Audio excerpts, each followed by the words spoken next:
ऐसा हो ही नहीं सकता आपको कैपेसिटर्स के रिगार्डिंग क्वेश्चन ना आए। और मोस्ट प्रोबेबली जो क्वेश्चन देखा जाता है कैपेसिटर्स का वो होता है कॉम्बिनेशन ऑफ कैपेसिटर्स के रिगार्डिंग। ठीक है, मैं आपको पिछले लेक्चर के लास्ट वाले दो numericals that is 9th numerical and 10th numerical ये करवाऊंगा, और उसके अलावा मैं कंसेप्ट क्लियरेंस के लिए आगे 3-4 न्यूमेरिकल्स और करवाऊंगा। अगर आपने ये 5 या 6 न्यूमेरिकल्स जो भी मैं आपको आज करवाने जा रहा हूँ इनको बहुत ध्यान से सीखा तो कैपेसिटर्स के कॉम्बिनेशन का न्यूमेरिकल 101% आपसे हल हो जाएगा, बोर्ड लेवल का भी और जेई मेंस लेवल का भी। ठीक है, तो स्टार्ट करते हैं पहले न्यूमेरिकल से। बहुत सिंपल है ये। इन्होंने बोला three capacitors of equal capacitance when connected in series have net capacitance C. मतलब कि तीन कैपेसिटर्स हैं जिनकी कैपेसिटेंस इक्वल है, इनको हमने सीरीज में कनेक्ट किया और इनकी जो इक्विवेलेंट नेट कैपेसिटेंस बनकर आई ना वो सी आई। And when connected in parallel have net capacitance C2। ठीक है, जब इनको सीरीज में रखा था तो इनकी नेट कैपेसिटेंस आई थी C1, जब इनको पैरेलल में रखा तब इनकी नेट कैपेसिटेंस आई C2, और लास्ट में हमसे पूछे C1/C2 बताइए। ठीक है, हमने मान लिया कि हर एक कैपेसिटर जो है वो C कैपेसिटेंस का होगा। ठीक है, सबसे पहली चीज हमने यही मानी, C is equal to capacitance of each capacitor. अगर मैंने इन सी कैपेसिटेंस वाले तीन कैपेसिटर्स को सीरीज में लगाया, जैसे कि ये हमने यहाँ पर लगाया, तीन सी कैपेसिटेंस वाले कैपेसिटर को सीरीज में लगाया, तो इक्विवेलेंट कैपेसिटेंस कितनी होगी? उन्होंने C1 बताई है तो मेरे को यहाँ पे इक्विवेलेंट कैपेसिटेंस की जगह C1 लेना पड़ेगा। ठीक है, तो ये बन गई 3/C। I hope so it is very clear to you. ये 3/C जब मैंने इसका रेसिप्रोकल किया ये बन गया C1 is equal to C/3। तो ये C1 क्या है? जब तीन कैपेसिटर्स को हमने सीरीज में लगाया तो इक्विवेलेंट कैपेसिटेंस कितनी आई? C1 that is equal to C/3। ठीक है जी। इसी प्रकार से जब तीन उन्हीं कैपेसिटर्स को हमने पैरेलल में लगाया तो उसका क्या फॉर्मूला होता है? पहला कैपेसिटेंस की कैपेसिटर की कैपेसिटेंस, दूसरे कैपेसिटर की कैपेसिटेंस प्लस तीसरे कैपेसिटर की कैपेसिटेंस, इनको ऐड कर दो। ठीक है, तो ये बन गई 3C। ठीक है, तो इक्विवेलेंट कैपेसिटेंस पैरेलल वाली हमें C2 दी थी तो वो किसके बराबर आई? 3C के बराबर आई। लास्ट में हमसे पूछा है इनको डिवाइड करके दिखाओ, मतलब कि C1/C2 की वैल्यू बताओ। हम जानते हैं C1 की वैल्यू आई थी C/3, C2 की वैल्यू आई है 3C, इससे हमने कैलकुलेट कर लिया 1/9। ठीक है, तो ये चीज क्या समझाती है? 1/9 हमें क्या समझाती है? 1/9 हमें समझाती है कि C2, ये C2 है, इसके सामने क्या आया? 9, C1 के सामने क्या आया? 1। मतलब कि जब पैरेलल में हमने लगाया तो 9 गुना ज्यादा कैपेसिटेंस थी एज कंपेयर टू जब हमने सीरीज में लगाया था। ठीक है, तो आपसे ये भी पूछ सकते हैं प्रूव करके दिखाओ कि पैरेलल की कैपेसिटेंस 9 गुना ज्यादा है एज कंपेयर टू सीरीज की कैपेसिटेंस। ठीक है, जब भी आ जाए ना वर्ड एज कंपेयर टू, वहां पर हमेशा आपको डिवाइड करना है। पहले भी ढेरों बारी मैंने आपको यही चीज बताई है। ठीक है, तो ध्यान रहे सिर्फ। ठीक है, बहुत सिली सा न्यूमेरिकल था पर हो गया ये। ओके, अगला न्यूमेरिकल थोड़ा सा दिमाग लगने वाला है। इस न्यूमेरिकल में मैं आपको एक ही चीज अपनी प्रायोरिटी पे सिखाऊंगा, वो है कि कॉम्बिनेशन में सीरीज वाली चीजों को कैसे आइडेंटिफाई करना है और पैरेलल वाली चीजों को कैसे आइडेंटिफाई करना है। ठीक है, क्वेश्चन आपको बोलता है find the equivalent capacitance and total charge in the circuit when 100 volt battery is connected between A and B. अब पहले तो ए और बी को ढूंढो। ठीक है, उन्होंने बोला है जब 100 वोल्ट बैटरी जो है वो कनेक्टेड है ए और बी के बीच में। ठीक है, इसके अंदर एक छोटी सी मिस्टेक है। ये जो ये पॉइंट है ना, इससे एक सीधी लाइन ड्रॉ होगी, ऐसे एक लाइन ड्रॉ होगी। ठीक है, इसके साथ में बी कनेक्टेड है, मैंने डायग्राम 2 में आपको क्लियर करके बताया हुआ है। ठीक है जी। ओके, सबसे पहले तो आप इस सर्किट को ध्यान से देखो। इस सर्किट में आपने क्या देखा? ये 60 माइक्रोफैरड वाला कैपेसिटर और ये 60 माइक्रोफैरड वाला कैपेसिटर और ये 60 माइक्रोफैरड वाला कैपेसिटर। ये तीनों कैपेसिटर्स मेरे को एक तरह से किसमें लग रहे हैं? ये तीनों कैपेसिटर्स एक तरह से मेरे को सीरीज में लग रहे हैं। ऐसा क्यों? कोई भी कैपेसिटर्स का सेट सीरीज में तब होता है जब पहले कैपेसिटर की दूसरी प्लेट दूसरे कैपेसिटर की पहली प्लेट के साथ में कनेक्टेड हो। ठीक है, और दूसरे कैपेसिटर की दूसरी प्लेट तीसरे कैपेसिटर की पहली प्लेट के साथ में कनेक्टेड हो।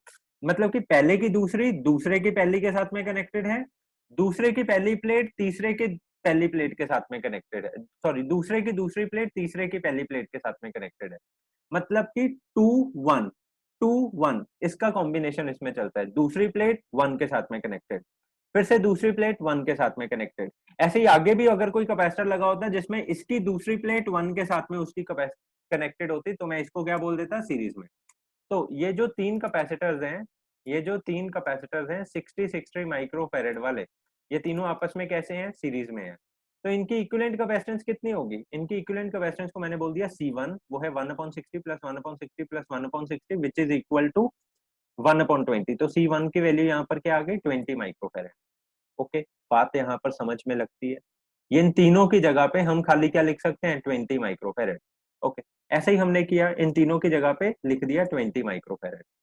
अब हमने ये देखा कि ये 10 माइक्रोफैरेड और ये 10 माइक्रोफैरेड आपस में कैसे हैं। साफ साफ देखने से ही पता लग रहा है ये दोनों आपस में एक तरह से पैरेलल में है। क्यों पैरेलल में है, क्योंकि इसकी पहली प्लेट इसकी पहली से कनेक्टेड है, इसकी दूसरी प्लेट इसकी दूसरी से कनेक्टेड है। अगर पहली प्लेट पहली से कनेक्टेड है, दूसरी प्लेट दूसरी से कनेक्टेड है, तो ये दोनों कैसे हुए, ये दोनों पैरेलल हुए। ठीक है, तो अगर ये दोनों पैरेलल हैं तो इनकी इक्विवेलेंट कैपेसिटेंस कितनी होगी, 10 + 10। ठीक है, एक सेकेंड।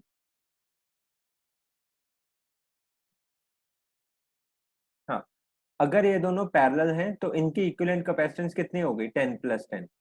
ठीक है जी, तो इनकी इक्विवेलेंट कैपेसिटेंस हो गई 20। ओके, अब आप जरा ध्यान से देखो कि इन 60 60 60 से हमें क्या मिला था, 20 माइक्रोफैरेड, इसकी जगह पे 20 आया। ये 10 और 10 मिलकर क्या बन गए, 20। ठीक है, ये दोनों मिलकर भी 20 बन गए, ये दोनों भी 20 हैं, और ये दोनों आपस में कैसे होंगे, ये भी पैरेलल होंगे। तो इन तीनों की इक्विवेलेंट कैपेसिटेंस क्या बन रही है, 10 + 10 + 20 विच इज इक्वल टू 40। तो इन तीनों को हमने इकट्ठा ही सॉल्व कर दिया। ठीक है, बहुत सिंपल है, एक बार देख लेना, ये क्लियर हो जाएगा। ठीक है, ये 10 और ये 20 आपस में मिलकर 40 बना देते हैं। अब ये तीनों जो 40 बना रहे हैं ना, वो इस 40 के साथ में कैसा है, पैरेलल सीरीज में है। वो इस 40 के साथ में सीरीज में है। तो अगर वो इस 40 के साथ में सीरीज में है, उसके लिए क्या फॉर्मूला लगेगा, 1/40 + 1/40। इसको जब आपने सॉल्व किया तो 40 + 40/40 × 40 ये बना हमारे पास में। इसको आगे जब हमने प्रोसीड किया तो इसकी इक्विवेलेंट कैपेसिटेंस बनी 20 माइक्रोफैरेड। मतलब कि भाई इस पूरे कैपेसिटर्स के झमेले की जगह पे हम क्या लिख सकते हैं, एक 20 माइक्रोफैरेड का कैपेसिटर। ठीक है जी, अगर इसकी इक्विवेलेंट कैपेसिटेंस 20 माइक्रोफैरेड आई है, हम जानते हैं कि ये ए और बी के अक्रॉस वोल्टेज कितनी है, क्वेश्चन में हमें बताई थी कि 100 वोल्ट की बैटरी लगाई गई है भाई एक ए और बी के अक्रॉस। ए और बी की वोल्टेज हमें बताई हुई है 100 वोल्ट। ठीक है, कैपेसिटेंस हमारे पास में इक्विवेलेंट आ गई 20। तो चार्ज निकल सकते हैं, चार्ज का क्या फॉर्मूला होता है, C × V। तो कुल मिला के कितना चार्ज दिया जा रहा है उस बैटरी के द्वारा, 100 वोल्ट वाली बैटरी के द्वारा 2000 माइक्रोकूलम का चार्ज दिया जा रहा है। ठीक है, तो 2000 माइक्रोकूलम का जो चार्ज है वो 100 वोल्ट की बैटरी दे रही है एक ऐसे कैपेसिटर्स के सर्किट को जिसकी इक्विवेलेंट कैपेसिटेंस है 20 माइक्रोफैरेड। आई होप सो ये चीज आपको क्लियर हो। ठीक है, तो सेकंड न्यूमेरिकल ही यहाँ पर हल होता है।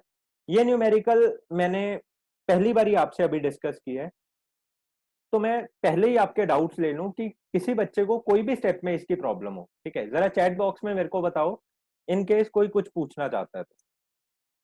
हाँ जी, नीरज। सर पैरेलल कॉम्बिनेशन दोबारा समझा दो। हाँ बेटा, नीरज इसी क्वेश्चन का पैरेलल कॉम्बिनेशन पूछ रहे हो आप। ओके, देखो नीरज, बड़ी सिंपल सी बात है, ध्यान रखना बस यहाँ पे। ठीक है, पैरेलल हमेशा कॉम्बिनेशन तब होता है जब पहले कैपेसिटर की पहली प्लेट दूसरे कैपेसिटर की पहली प्लेट और तीसरे कैपेसिटर की पहली प्लेट आपस में कनेक्टेड हो।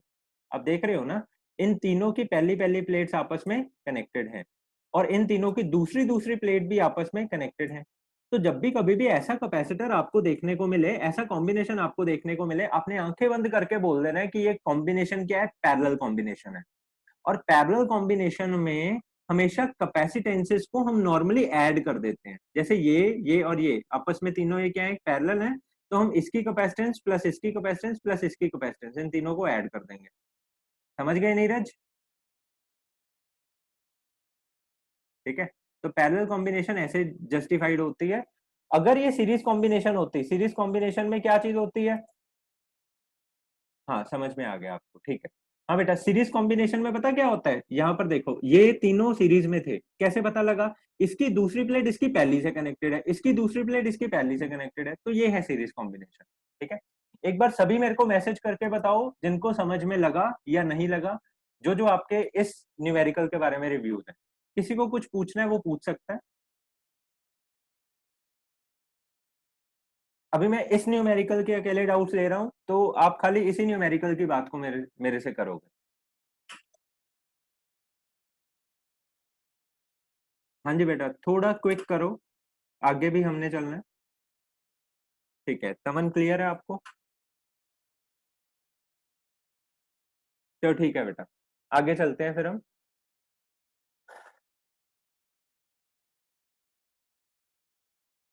ठीक है, अब हमें समझ में लग गया कि जब भी कभी भी ऐसे ऊट पटांग तरीके से ढेरों सारे वो कैपेसिटर लगा के दे दें, इसका एक कैपेसिटर कैसे बनाना है, मेरे कहने का ये मतलब है इसका इक्विवेलेंट कैपेसिटेंस कैसे बनाना है। ठीक है जी, ये हमें चीज पता लग गई हुई है। ठीक है, अब आगे हम चलते हैं न्यूमेरिकल नंबर 3 के ऊपर। अब इसमें देखो, उन्होंने आपको बोला है,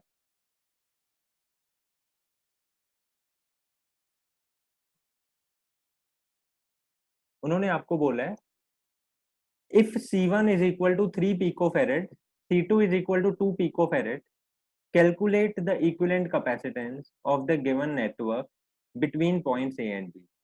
ठीक है, ये दो पॉइंट्स हैं A एंड B, इनके बीच में हमने बहुत सारे कैपेसिटर्स लगा दिए। ठीक है, ये वाला कैपेसिटर इसके साथ में, इसके साथ में, इन सबके साथ में ऐसे कनेक्टेड है। उन्होंने C1 की और C2 की वैल्यू हमें दे दी हुई है। ठीक है जी, सबसे पहले तो आप इसमें आइडेंटिफाई करो कौन से कैपेसिटर्स आपको सीरीज में लग रहे हैं या कौन से कैपेसिटर्स आपको पैरेलल में लग रहे हैं। ठीक है, ध्यान दो, ये तीनों के तीनों जो कैपेसिटर्स है ना, ये 2 कैपेसिटर, 3 कैपेसिटर और 4 कैपेसिटर, ये मेरे को आपस में सीरीज में लग रहे हैं। ठीक है, अगर ये तीनों सीरीज में हैं तो मैं इनकी इक्विवेलेंट कैपेसिटेंस इन तीनों की जगह पे एक कैपेसिटर लगा सकता हूँ, मतलब कि इनकी इक्विवेलेंट कैपेसिटेंस मैं निकाल सकता हूँ। मैंने मान लिया ये तीनों की जगह पे जो एक कैपेसिटर है ना वो सी डैश है। ठीक है, और वो सी डैश किसके बराबर है, 1/C1 plus 1/C2 plus 1/C1 के बराबर। ठीक है, क्योंकि हम जानते हैं ना ये तीनों सीरीज में है, सीरीज के लिए फॉर्मूला कौन सा लगता है, 1/C1 plus 1/C2 plus 1/C1। ठीक है, 1 में हम कैपेसिटेंस को रख देते हैं। C1 की वैल्यू थी 3, C2 की वैल्यू थी 2, C1 की वैल्यू थी 3। इन तीनों को जब सॉल्व किया तो आई 7/6, क्योंकि जब हमने इसको पलटाया तो ये भी पलट गया, ये आ गया 6/7 पिको फेरेड। ठीक है, मतलब कि इन तीनों कैपेसिटर्स की इक्विवेलेंट कैपेसिटेंस कितनी है, इन तीनों कैपेसिटर्स की इक्विवेलेंट कैपेसिटेंस है 6/7 पिको फेरेड। समझ लग गई बात? अब ये तीनों कैपेसिटर्स और ये वाला कैपेसिटर आपस में कैसे हैं, पैरेलल में है। क्यों पैरेलल में है, क्योंकि आप ध्यान से देखो, इस कैपेसिटर की पहली प्लेट, इस कैपेसिटर की पहली प्लेट, इस कैपेसिटर की पहली प्लेट, ठीक है, ये आपस में कैसे हैं, एक दूसरे से कनेक्टेड है ना। मतलब कि इन तीनों की जगह पे जब आप एक कैपेसिटर लगाओगे, जब आप एक कैपेसिटर, लेट अस सपोज आपने ये कैपेसिटर लगा दिया, इसकी पहली प्लेट इसके साथ में कनेक्टेड होगी, इसकी पहली प्लेट के साथ में कनेक्टेड होगी, तो इन तीनों की जगह पे जब एक कैपेसिटर रखा जाएगा, इसके साथ में अटैच किया जाएगा, तो वो इसके साथ में पैरेलली अटैच किया जाएगा। ठीक है, आई होप सो ये आपको क्लियर होगा। इन तीनों की जगह पे जब एक कैपेसिटर हम रखेंगे वो इस C2, मतलब कि ये 5 वाले कैपेसिटर के साथ में पैरेलली रखा जाएगा, तो C2 और इन तीनों का जो इक्विवेलेंट कैपेसिटेंस है वो आपस में कैसा हुआ, पैरेलल हुआ। ठीक है, अब मैं यहाँ पर लिख के भी मैंने बताया ताकि आप रिवाइज जब करोगे तो दिक्कत ना आए। The capacitance C dash forms a parallel combination with capacitor 5। ठीक है, तो उनकी अब इक्विवेलेंट कैपेसिटेंस कितनी बनेगी, उनकी अब इक्विवेलेंट कैपेसिटेंस बनेगी C2 प्लस C डैश। ठीक है, क्योंकि वो दोनों पैरेलल हैं, C2 प्लस C डैश, ये इनकी इक्विवेलेंट कैपेसिटेंस बनेगी। C डैश क्या है, 6/7, अभी अभी तो निकाला है। C2 की वैल्यू है 2, इसको सॉल्व किया तो क्या बना, 20/7 पिको फेरेड। अब इन सभी की जगह पे हम एक कैपेसिटर रख सकते हैं, क्योंकि अब ये भी बीच में इन्वॉल्व हो गया ना। अब इन सभी की जगह पे हम एक कैपेसिटर रख सकते हैं, वो कौन सा रख सकते हैं, 20/7 पिको फेरेड वाला। ठीक है जी, तो ये 20/7 पिको फेरेड वाला जो कैपेसिटर है, ये इन सभी का इक्विवेलेंट कैपेसिटर है, ये चारों के चारों का इक्विवेलेंट कैपेसिटर है, ठीक है, ये 20/7 पिकोफैरेड वाला, ठीक है जी। अब मैंने मान लिया कि इन चारों का जो कॉम्बिनेशन है वो C1 और इस वाले मतलब कि वो फर्स्ट और सिक्स्थ वाले कैपेसिटर के साथ में कैसा है, सीरीज में है। इन चारों की जगह पे जो आप एक कैपेसिटर रखोगे वो इन तीनों के साथ में तो सीरीज ही बनाएगा ना, ये एक तरह से सीरीज बन रहा है।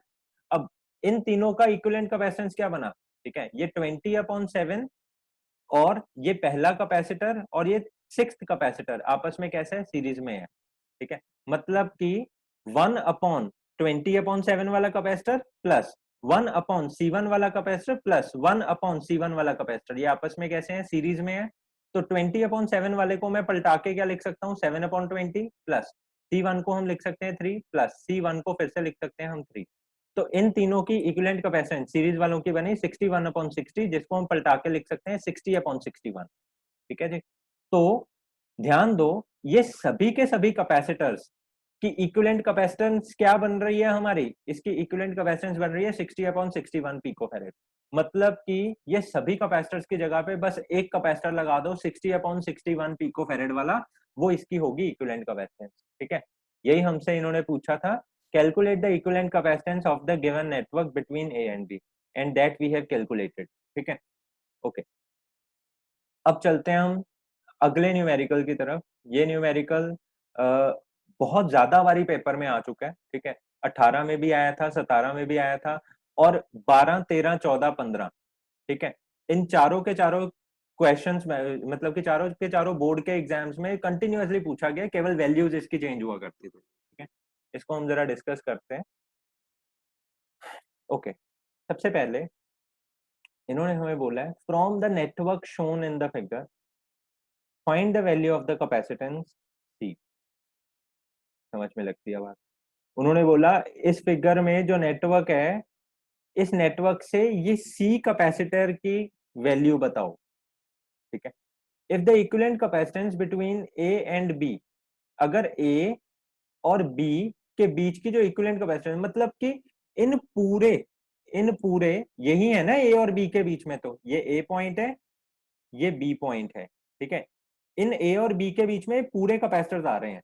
उन्होंने बोला है अगर ए और बी के बीच में जितने भी कैपेसिटर्स आ रहे हैं उनकी इक्विवेलेंट कैपेसिटेंस है 1 माइक्रोफैरेड, ठीक है। तो आप सी की वैल्यू बताओ, ठीक है, ओके।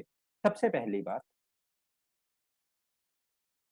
हमें ये सभी कैपेसिटर्स की कैपेसिटेंसेस दे रखी हैं, ठीक है। जैसे कि आपको ये C7 वाले कैपेसिटर की कैपेसिटेंस दी है 1 माइक्रोफैरेड, C1 वाले कैपेसिटर की कैपेसिटेंस दी है 8 माइक्रोफैरेड, C2 वाले कैपेसिटर की कैपेसिटेंस दी है 2 माइक्रोफैरेड, C3 वाले की भी 2 दी है, C4 वाले की 12 माइक्रोफैरेड दी है। इस प्रकार से इन्होंने सबकी कैपेसिटेंसेस दी हैं। बस एक कैपेसिटर की कैपेसिटेंस नहीं दी, वो है ये, इसी की हमें निकालना। सबसे पहले हम देख रहे हैं कि ये C5 और C12 सीधा सीधा ही हमें कैसे दिख रहे हैं, ये सीरीज में दिख रहे हैं। क्यों? क्योंकि इसकी दूसरी प्लेट इसकी पहली प्लेट से कनेक्टेड है। अगर दूसरी प्लेट भाई पहली से कनेक्टेड है तो ये पैरेलल में तो होगा नहीं, पैरेलल में तो दूसरी दूसरी से कनेक्टेड होनी चाहिए और पहली पहली से कनेक्टेड होनी चाहिए, ठीक है। तो ये दोनों क्या है, सीरीज में है। अगर ये दोनों सीरीज में है तो इनकी इक्विवेलेंट कैपेसिटेंस क्या होगी, इनकी इक्विवेलेंट कैपेसिटेंस होगी 1/6 प्लस 1/12, ठीक है। तो सबसे पहला काम हम यही करते हैं कि ये C4 and C5 forms a series combination, ठीक है। C4 and C5 forms a series combination और इनकी इक्विवेलेंट कैपेसिटेंस आती है 1/12 प्लस 1/6, ये बन जाती है 1/4, ठीक है जी। समझ में लग गई बात। इसको जब मैं ऊपर लेकर के गया तो इसकी वैल्यू आ गई 4। अब मैं इन दोनों की जगह पे ना एक कैपेसिटेंस लिख देता हूँ C9 और इसकी वैल्यू क्या है 4, ठीक है जी, ओके। इसी प्रकार से आप ये भी जरा देखो कि ये 2 और 3 आपस में कैसे दिख रहे हैं, पैरेलल में दिख रहे हैं। कैसे पैरेलल में दिख रहे हैं, इसकी पहली प्लेट पहली से कनेक्टेड है, दूसरी प्लेट दूसरी से कनेक्टेड है, तो ये आपस में कैसे हुए, पैरेलल हुए। पैरेलल में 2 + 2 हम वैसे ही कर देते हैं, ठीक है। तो मैंने इन दोनों की जगह पे लिख दिया C8 और इसकी वैल्यू क्या होगी 4 माइक्रोफैरेड, एंड इन दोनों की जगह पे मैंने लिख दिया C9 और इसकी इक्विवेलेंट कैपेसिटेंस कितनी होगी, इसकी भी इक्विवेलेंट कैपेसिटेंस भाई 4 माइक्रोफैरेड ही होगी, ठीक है। अब ये चीज हमें समझ में लग गई। अगली बात हम इसमें करते हैं। मैंने C8 किसको लिखा था, इन दोनों के कॉम्बिनेशन को, और उसकी वैल्यू थी 4, ये लिख दिया। C9 किसको लिखा था, C9 मैंने लिखा था इन दोनों के कॉम्बिनेशन को, और इसकी वैल्यू मैंने यहाँ पर रख दी। ठीक है, अब अगर आप ध्यान से देखो तो C1 और C8 मेरे को सीरीज में दिख रहे हैं। ठीक है, ऐसे दिख रहे हैं ना, C1 और C8 सीरीज में, ये C1 ये लगा था, C8 इन दोनों से बना है, ये दोनों अगर सीरीज में हैं तो इनकी इक्विवेलेंट कैपेसिटेंस कितनी होगी, इनकी इक्विवेलेंट कैपेसिटेंस होगी 8/3। ये आपको आती है, आप कैलकुलेट करने, बार बार मैं उस चीज को नहीं खींचूंगा। इनकी इक्विवेलेंट कैपेसिटेंस आ गई 8/3। ठीक है जी, और ये दोनों कैपेसिटर्स मेरे को आपस में कैसे दिख रहे हैं, पैरेलल में दिख रहे हैं। ठीक है, अगर ये दोनों कैपेसिटर्स आपस में हमें पैरेलल में दिख रहे हैं तो इनकी इक्विवेलेंट कैपेसिटेंस कितनी आ गई, इनकी इक्विवेलेंट कैपेसिटेंस आ गई 4 + 4 दैट इज 8। ठीक है, इन दोनों की इक्विवेलेंट कैपेसिटेंस आई 8/3, इन दोनों की equivalent capacitance I 4 + 4 that is 8। ठीक है जी, तो इन दोनों की जगह पे मैंने लिख दिया C11 और इसकी वैल्यू क्या थी 8। इन दोनों की जगह पे, इन दोनों की जगह पे मैंने लिख दिया C10 और इसकी वैल्यू कितनी आई 8/3। समझ में लग गया आपको। ठीक है, इसके बाद में अब अगर हम ध्यान से देखें तो मेरे को C7 और C11 आपस में सीरीज में दिख रहे हैं। क्यों सीरीज में दिख रहे हैं, क्योंकि इसकी दूसरी प्लेट और इसकी पहली प्लेट कनेक्टेड है। ठीक है, अगर ये सीरीज में है तो इनकी इक्विवेलेंट कैपेसिटेंस कितनी है 8/9, मतलब कि इन दोनों की जगह पे मैं क्या लिख सकता हूँ, इन दोनों की जगह पे 8/9 वो लिख दिया। ठीक है जी, और ये पहले वाले के साथ में, ये पहले वाले के साथ में, अब इन दोनों की जगह पे हमने लिख दिया 8/9। अब अगर आप देखो इसके साथ में वो दोनों कैसे हैं, पैरेलल में है। क्यों, क्योंकि जब मैं इन दोनों की जगह पे एक कैपेसिटर बनाऊंगा, एक कैपेसिटर फॉर एग्जांपल मैंने ये बनाया, तो इसकी पहली प्लेट इसकी पहली से कनेक्टेड होगी, इसकी दूसरी प्लेट इसकी दूसरी से कनेक्टेड होगी। ठीक है ना, तो हमने यहाँ पर देखा कि ये वाला और इन दोनों का कॉम्बिनेशन आपस में पैरेलल मेंटेन कर रहा है, तो 8/3 और 8/9 आपस में ऐड हो जाएंगे, ये बन गया 32/9। मतलब कि ये सभी कैपेसिटर्स जो है ना, ये तीनों के तीनों जो कैपेसिटर्स हैं, इनकी इक्विवेलेंट कैपेसिटेंस आ रही है 32/9। समझ में लग गई बात। अब ये जो 32/9 है वो ये बाहर वाले कैपेसिटर से कैसी है, सीरीज में है। ठीक है, तो एक तरह से 32/9 की ये स्थिति हो गई और बाहर वाला कैपेसिटर ऐसे है सीरीज में। ठीक है, अब ये दोनों अगर सीरीज में है तो क्या फॉर्मूला हम लगाएंगे, फाइनल कैपेसिटेंस निकालने के लिए हम फॉर्मूला लगाएंगे 1/C + 1/32/9। ठीक है, ये पलट कर ऊपर चला गया, ये बन गया 9/32। ठीक है, इस प्रकार से ये हमारे पास में बन गया। मेरे को निकालनी है यहाँ पे C। अब जरा एक बार क्वेश्चन को पढ़ेंगे। क्वेश्चन में आपको बता रखा था कि A और B के बीच में जो इक्विवेलेंट कैपेसिटेंस है ना वो 1 माइक्रोफैरेड की है। मतलब कि ए और बी के बीच में ये जो फाइनल कैपेसिटेंस इन सबकी है ना वो 1 माइक्रोफैरेड है। मतलब कि ये जो अभी अभी मैंने फाइनल कैपेसिटेंस निकाली है इसमें, ये फाइनल कैपेसिटेंस जो अभी अभी मैंने निकाली है इसकी वैल्यू कुछ और नहीं है, ये 1 माइक्रोफैरेड है। क्वेश्चन में ही बताया ये। ठीक है, तो इसकी जगह पे मैंने 1 लिख दिया। तो सी की वैल्यू मेरे पास में क्या आ गई, सी की वैल्यू मेरे पास में आ गई 32 - 9/32। ठीक है, इसको सॉल्व किया, ये बन गया 23/32। पलट कर ये बन गया 32/23। ठीक है, आई होप सो ये इक्विवेलेंट कैपेसिटेंस आपको समझ में आ गई है। ठीक है जी, ओके, अभी मैं इस मीटिंग को एंड कर रहा हूं। अगला न्यूमेरिकल हम नेक्स्ट लेक्चर में डिस्कस करेंगे और आपके इन न्यूमेरिकल्स के डाउट्स भी हम लेंगे। आज मैं बहुत ज्यादा कुछ नहीं आपको करवाऊंगा, इतनी चीजों को बार बार आपको अपने पल्ले में डालना है।